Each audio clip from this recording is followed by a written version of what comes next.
This is how I went from this to this. So this is my current studio setup. I had a few.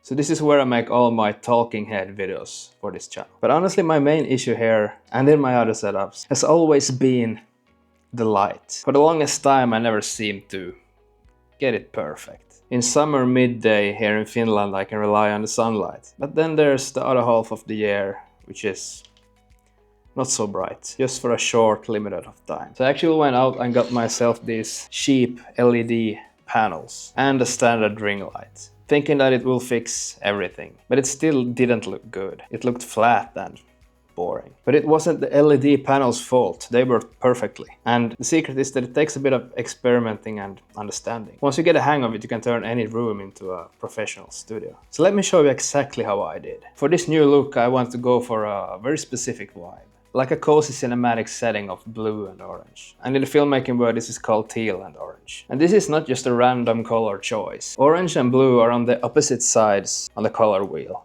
which means they create the most color contrast possible. Human skin tones have a lot of warm orange undertones. So when I put a cold blue light in the background, it creates this sort of more depth in the image. So like I said, these panels are pretty basic and cheap. I just found these in the gaming gear stuff in the store for like $9 each. But with these specific LED panels, I can actually slip one of these.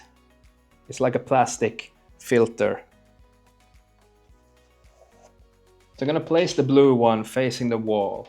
And you can also change the warmth in this. And I just place it like that, so it lights up the side of my face. Teal and orange straight out of the box. I don't know if you're able to find exactly the same, but I bet there are similar versions of these. Same goes with the ring light. It's a basic cheap USB ring light. When it comes to the ring light, I'm placing it on the side and keeping it in a default sort of white brightness. So this lights up mostly the side of my face and keeps some kind of shadows on the other side. I also want to avoid that weird ring sort of reflection in my eyes if I would have it straight in front of me, which is something I avoid if I put it on the side. So with this blue panel making the wall bluish, I also had this blue LED light strip running behind me, which I also can change the color on if I want to. And for the final touch, the secret weapon.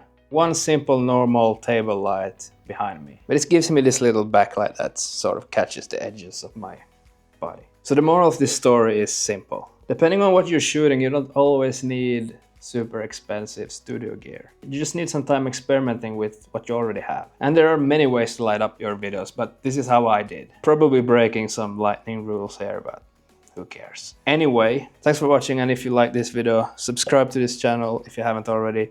Smash that like button, and I see you in the next one.